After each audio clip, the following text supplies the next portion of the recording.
¿Qué tal? Muy buenas tardes. Pues antes que nada me gustaría agradecer a los organizadores de este peculiar evento, ¿no? Este evento asincrónico que nos reúne pues para compartir un poco de nuestros intereses en común, ¿no? Que es la obra de Soren Kierkegaard. Pues muchas gracias por invitarme a participar a este evento académico con con esta modalidad tan peculiar, tan interesante y que seguramente será muy fructífera. Eh, pues para mi presentación, que va a abordar un poco la manera en la que Kierkegaard entiende lo socrático y lo platónico, un poquito sus diferencias, principalmente a partir del banquete, ya que, bueno, digamos, los intereses académicos de investigación que yo tengo, pues son principalmente el pensamiento de Platón y el pensamiento de Kierkegaard. Entonces, pues es un tema que a mí me mueve mucho, el estudiar las relaciones entre estos dos importantes pensadores. Y bueno, pues para mi presentación, yo tengo aquí preparado un escrito, pero pues me gustaría más leer un poquito del escrito y luego hacerlo un poco más al estilo de una plática más informal, eh, porque bueno, creo que así podemos pues sacarle un poco más de provecho a las reflexiones que se pretenden hacer. Entonces, bueno, empezaré un poquito leyendo y luego me cambiaré a un tono de plática más informal. El propósito de la presente exposición es trazar algunas de las consideraciones principales que Kierkegaard desarrolla en lo que se refiere a las diferencias entre lo socrático y lo platónico. Aquí, bueno, quizás sea conveniente señalar, se ha estudiado muchísimo las relaciones entre Sócrates y Kierkegaard, por supuesto, como todos lo sabemos. También hay algunos estudios interesantes sobre la relación entre Kierkegaard y Platón, pero creo que todavía hace falta profundizar un poco más en estas relaciones.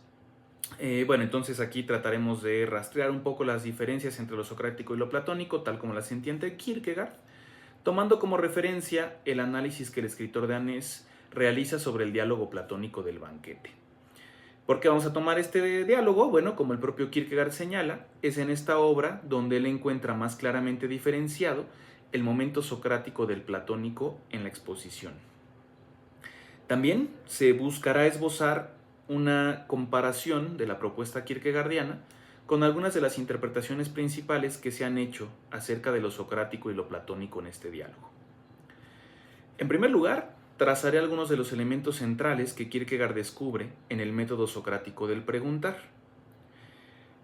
Porque de hecho, pues bueno, lo que nos va a decir Kierkegaard es que lo que le debe principalmente Platón a Sócrates es el método. Vamos a ver a qué se refiere con esto, pero bueno, Platón, digamos, va a tomar el método de una manera muy particular. Negativo el método en Sócrates y positivo en Platón, para después señalar la manera en la que el filósofo danés entiende lo mítico como un momento puramente platónico, porque va a ser precisamente lo mítico donde pues nos va a decir Kierkegaard va a empezar a manifestarse lo platónico frente a lo socrático. Finalmente, realizaré una comparación entre la concepción kierkegaardiana y la de tres de los principales intérpretes posteriores de este diálogo, o de la figura también en general de Sócrates y de Platón.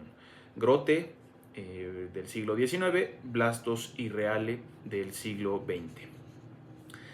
En la estructura de la tesis presentada por Kierkegaard en la Universidad de Copenhague, que como sabemos lleva el título de Sobre el concepto de ironía en constante referencia a Sócrates, después del listado en latín de las principales tesis de la obra, que bueno, como sabemos, pues se pusieron en latín, porque eso fue digamos, el acuerdo al que llegó Kierkegaard, poner las principales tesis en latín para poder él presentar su trabajo de tesis en danés y no en latín, pues como era la indicación en aquella época.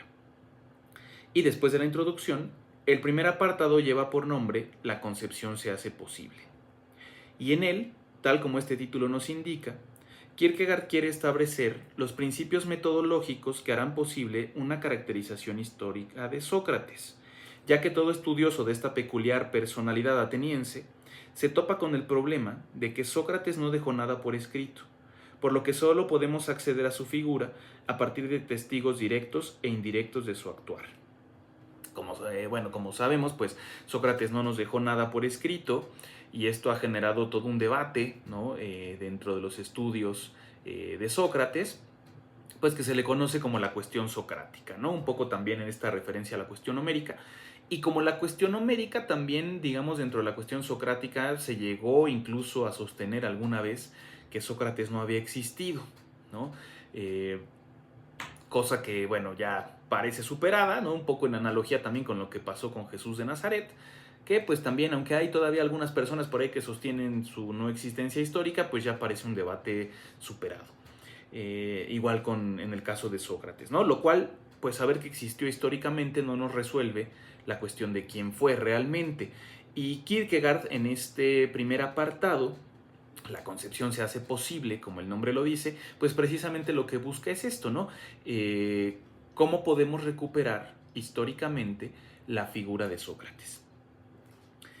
En específico, contamos con las obras de 3 contemporáneos del ateniense que juegan un papel fundamental para intentar conocerlo, mismas que serán tomadas por Kierkegaard para establecer lo que él llama un cálculo combinado que posibilite una concepción adecuada de Sócrates.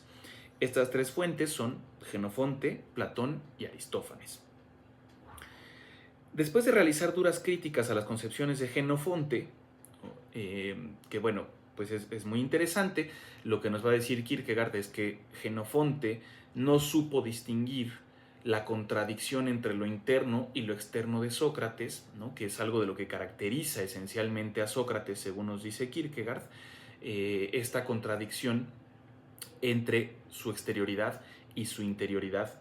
Y Jenofonte, pues nos dice Kierkegaard, se quedó con la exterioridad, ¿no? No pudo ver esta parte irónica de Sócrates, cómo lo exterior estaba en contradicción con lo interior.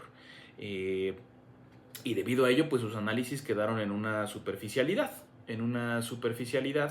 que pues terminó retratando a Sócrates de una manera muy vulgar y muy cómica, nos dice Kierkegaard, ¿no? Cabe señalar que pues la postura actual es que pues efectivamente Jenofonte, dicen los comentaristas más contemporáneos, pues Jenofonte tenía unas intenciones muy particulares. Jenofonte estaba en un momento político difícil, estaba alejado de Atenas, había pasado ya mucho tiempo de que había convivido con Sócrates y pues parece que empieza a proyectar en Sócrates una serie de concepciones pues que él quería defender, concepciones políticas, ¿no? Entonces pues que su percepción también estaba un poco sesgada, pues como la de todos, pero en Jenofonte queda de manera muy evidente. Después de hacer estas críticas entonces a Jenofonte, Kierkegaard pasa a analizar la obra de Platón.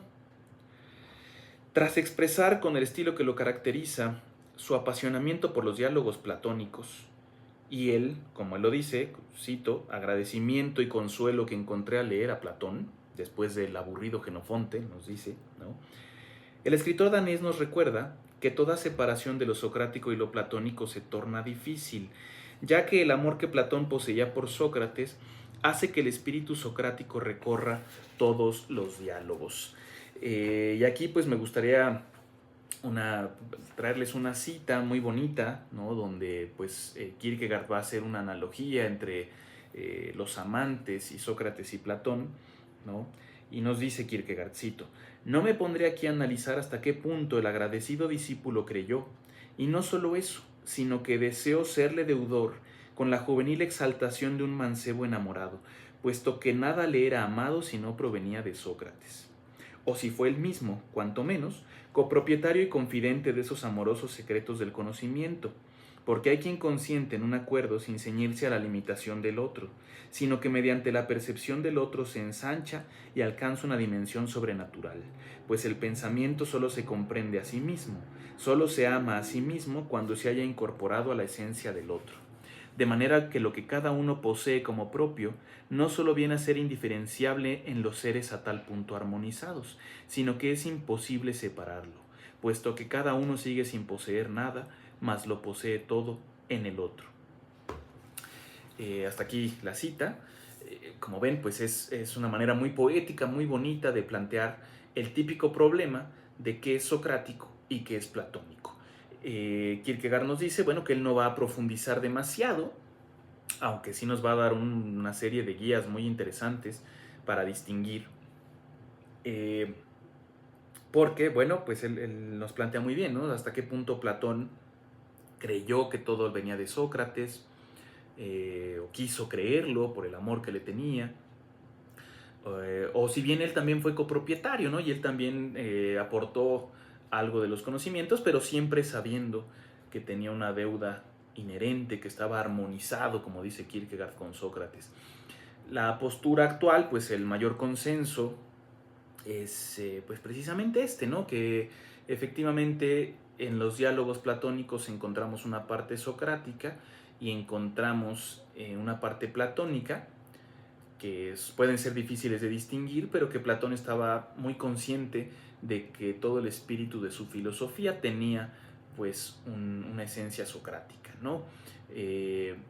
¿Hasta qué punto él creyó, por ejemplo, que solo estaba desarrollando las concepciones de Sócrates o si estaba yendo más allá de su maestro? Pues es materia de debate y lo platicaré un poquito más cuando lleguemos al análisis del banquete. Bueno, entonces continúo un poquito. Sin embargo, encontrar la relación entre el Sócrates platónico y el real se vuelve, nos dice Kierkegaard, aunque sea difícil, una cuestión inevitable, sobre todo si queremos pues recuperar la figura histórica de Sócrates, que es el intento de Kierkegaard, ¿no? en su tesis. Lo que Platón debe a Sócrates es el método, nos dice Kierkegaard. Y este método significa simplificar las variaciones de lo concreto hacia lo abstracto, valiéndose del preguntar. Lo que otros estudiosos ya en el siglo XIX llamaban el elenjós, y se sigue llamando así, o la examinación socrática, ¿no? Es decir, lo que pretende Sócrates, nos dice Kierkegaard, su método, es reducir lo concreto a lo abstracto, es decir, de las múltiples variaciones de la vida hacia concepciones cada vez más y más abstractas. Y para eso pues se vale del preguntar. Si hemos leído cualquiera de los diálogos de Platón, principalmente los diálogos llamados socráticos, que son los de la primera etapa de su vida, pues nos daremos cuenta que efectivamente pues parece que esto es lo que hace Sócrates, ¿no? Empieza preguntando con una pregunta muy al estilo ¿qué es X?, ¿no? Y es interesante que los interlocutores suelen responderle con una variedad de respuestas, ¿no? Por ejemplo, ¿qué es la belleza? Y por ejemplo Hipias, ¿no? Pues responde, la belleza es una mujer bella, es un cuadro bello, empieza a dar una pluralidad, ¿no? de objetos concretos, y Sócrates pues le dice, pero yo lo que quiero es algo más abstracto, algo que unifique todo esto, ¿no? En una unidad abstracta que nos diga qué es la belleza en su esencia.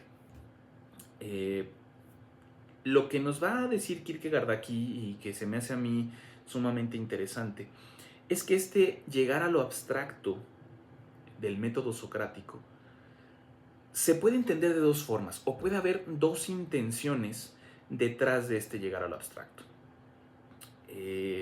Una que pretende una relación con el objeto, que pretende, digamos, tal cual la respuesta especulativa, nos va a decir Kierkegaard,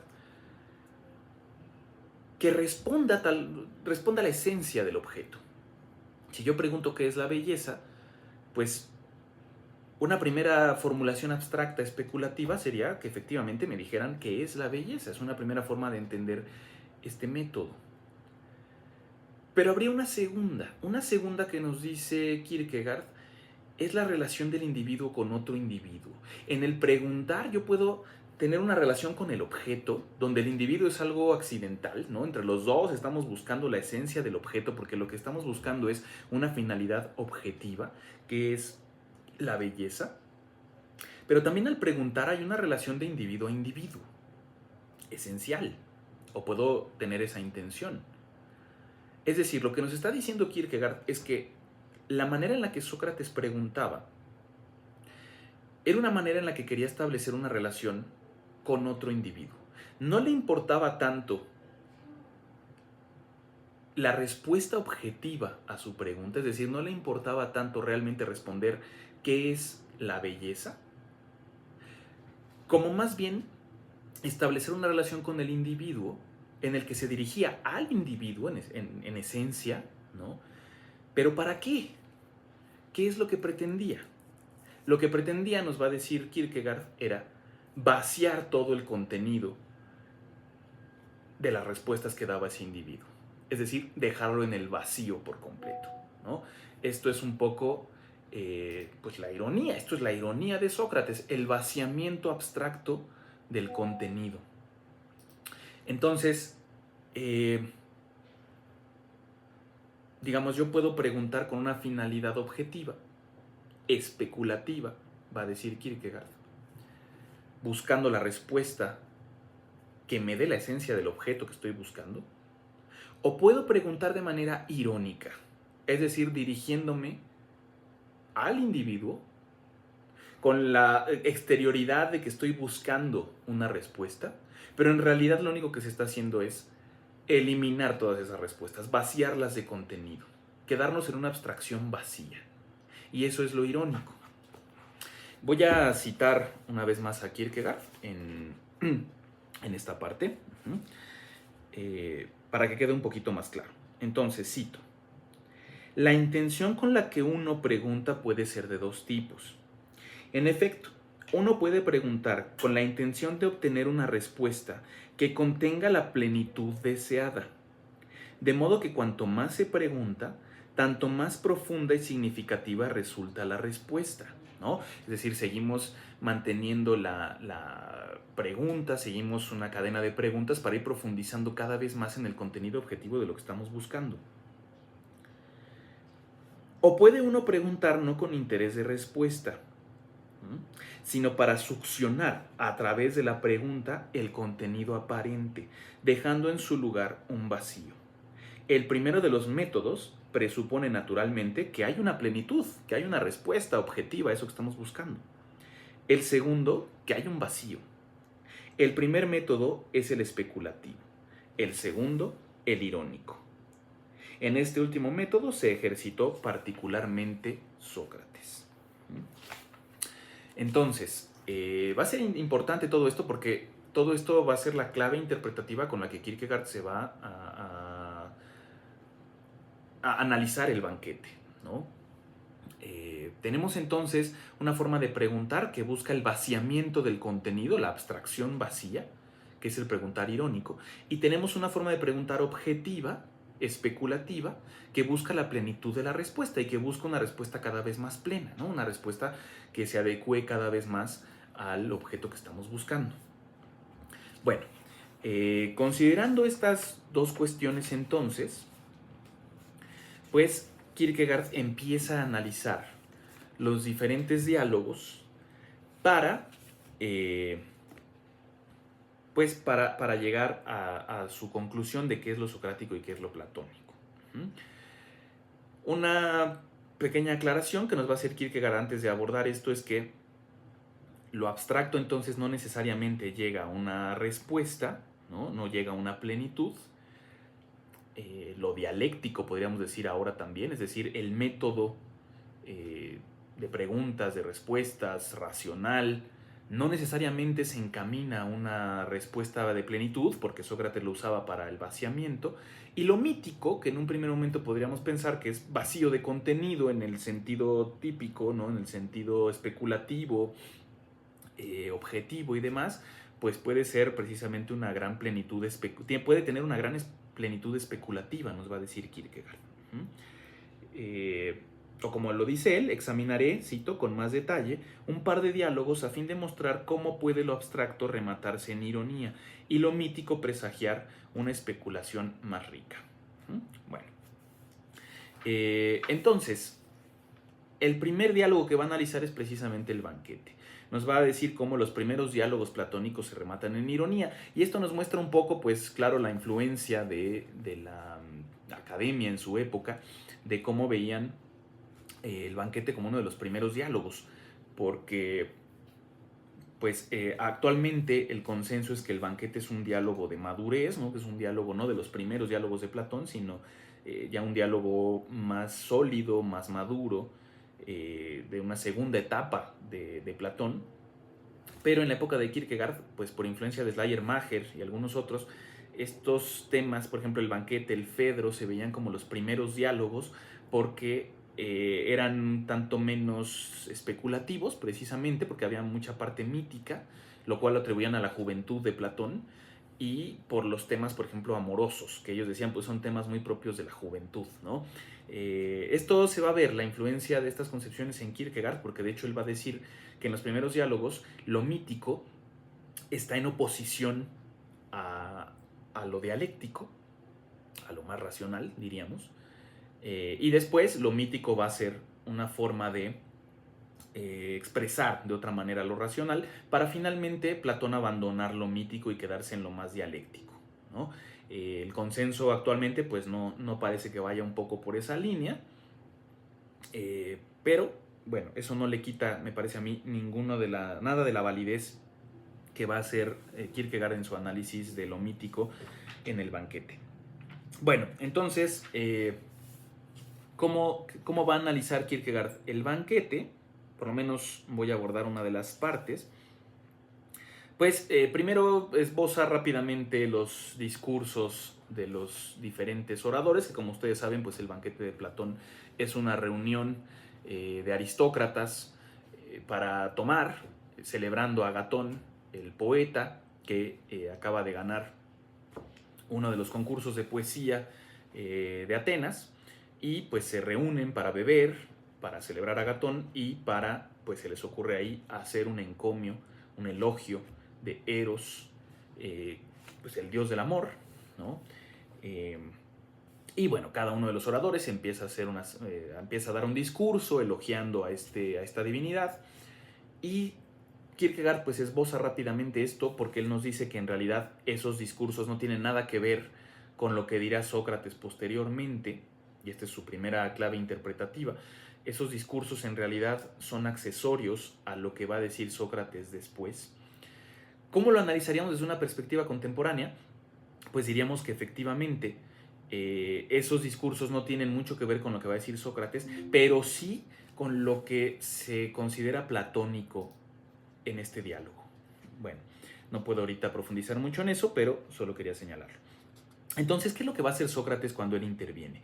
Va a empezar a vaciar de contenido, ¿no? A mostrarle a Agatón que todo lo que él dijo en realidad no lo puede defender. Y con eso lo va a ir vaciando de los contenidos que Agatón expresó, ¿no? Que si Sócrates es bello, que si Eros es bello, Eros es bueno. Y como recordaremos, pues Sócrates le demuestra que Eros es el deseo de belleza, el deseo de bondad, y por lo tanto no puede ser bello y bueno.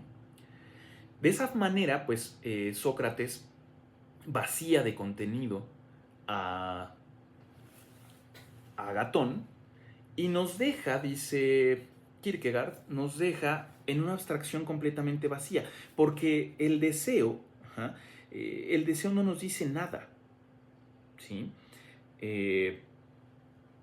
Cito aquí a Kierkegaard: y he aquí que el amor es deseo, necesidad, etc. Pero el deseo, la necesidad, no son nada. He ahí el método. El amor es paulatinamente liberado de la concreción accidental en la que se encontraba, según los oradores anteriores, y reconducido a su determinación más abstracta. Allí donde se muestra no como amor de esto o de aquello, de esto otro o de aquello otro, sino como amor hacia algo que no tiene, como deseo, como ansia. Esta determinación es ya la más abstracta, o para ser más precisos, es ella misma lo abstracto, no en sentido ontológico, no en sentido de plenitud, de lo que es realmente lo bello, el amor, sino en el sentido de aquello a lo que le falta su contenido. Sócrates no remite el estado de cosas a las categorías. Para él, lo abstracto es una designación completamente desprovista de contenido. Parte de lo concreto y llega a lo más abstracto, y allí donde la investigación debería comenzar, allí se detiene. Entonces aquí vemos aplicado lo que Kierkegaard llama el método irónico de Sócrates, un simple vaciamiento de contenido, ¿no? Que no llega a nada más. Es una relación entre Sócrates y Agatón para vaciar a Agatón de sus contenidos y dejarlo ahí en el vacío. Y diríamos, bueno, pero después Sócrates continúa, si recuerdan el banquete, y nos va a decir que Diótima le confirió a ella, ¿no?, una serie de conocimientos, pero como bien dice Kierkegaard, aquí lo socrático ya terminó y empieza lo mítico, que podríamos asociar a Platón. En este caso, los comentaristas actuales pues parecen estar de acuerdo con Kierkegaard. Kierkegaard fue un precursor de estas concepciones.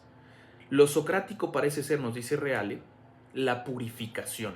Reale va a establecer que el banquete pues tiene tres momentos, o por lo menos el discurso de Sócrates. Un momento de purificación, los misterios menores, donde nos habla Platón sobre la belleza en el mundo sensible, y los misterios mayores, donde ya nos va a hablar de la belleza en el mundo inteligible, un poco en esta estructura de los misterios antiguos, que tenían pues primero una purificación, luego los misterios menores y luego los misterios mayores.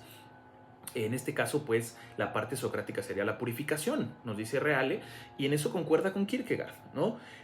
A fin de cuentas, lo que quiere Sócrates es purificar los contenidos, vaciarlos. La diferencia es que el Sócrates de Kierkegaard no pretende generar más conocimiento, simplemente quiere quedarse ahí, en lo negativo. Eso es lo irónico, el vaciamiento de contenido, ¿no? Y hasta ahí. Pero entonces después viene lo mítico, viene el discurso de Diótima, y Kierkegaard nos va a decir que ahí está ya lo platónico, ¿no? Que de hecho, pues sí, tenemos algunas, Kierkegaard nos recuerda esto, que tenemos algunas testimonios de la antigüedad acerca de que Platón pues le interesaba la poética, le interesaba la mítica, y que de hecho pues antes de conocer a Sócrates él quería dedicarse a escribir tragedias, ¿no? Entonces sí, hay un espíritu platónico en los mitos. Claro que Platón los va a tomar de una manera distinta a la manera tradicional. Y Kierkegaard va a decir algunas cosas muy interesantes sobre lo mítico en general. Nos va a decir que el mito es el descanso de la especulación en la imaginación. Es decir, cuando la especulación ya se cansó de que no encuentra respuestas, se pone a imaginar y llega a lo mítico. Lo mítico es algo así como una respuesta de la imaginación a la falta del conocimiento especulativo, ¿no?